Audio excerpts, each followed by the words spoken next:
Is this a serious threat potentially to the tax legislation? Well, it's hard to tell because no one really wants to shut down the government, although that is going to be a bargaining piece that we see over the next few weeks. The problem is that House conservatives especially are concerned about some of the promises that were made to more moderate Senate Republicans and also to Senate Democrats that they're going to need to get on board with any spending bills in exchange for their votes on the tax legislation.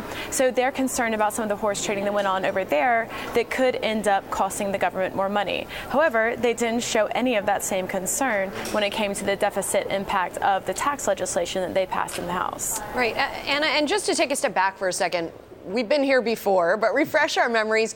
What exactly happened? What does it mean for the government to shut down?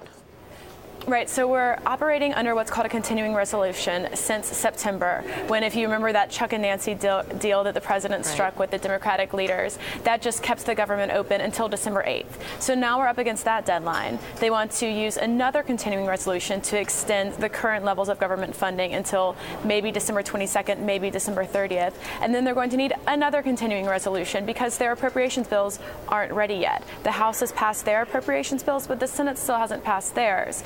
So until they can work out however those are going to look, including top line numbers, spending for the military, spending for non-defense discretionary issues, they need to keep doing these temporary stopgap measures. So, Anna, how does this play out? Because I must say, just watching Washington, it seems like it's all of the above. On the one hand, the Republicans want more for defense. The Democrats want more for domestic matters. And as a practical matter, it seems like they just say, OK, let's do both.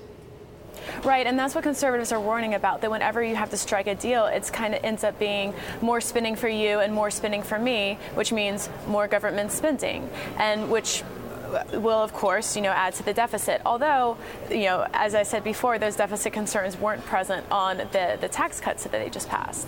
So they're trying to make sure that the deals that House Speaker Paul Ryan, Senate Majority Leader Mitch McConnell will have to strike in order to get these through, that those don't end up upsetting some of their conservative priorities.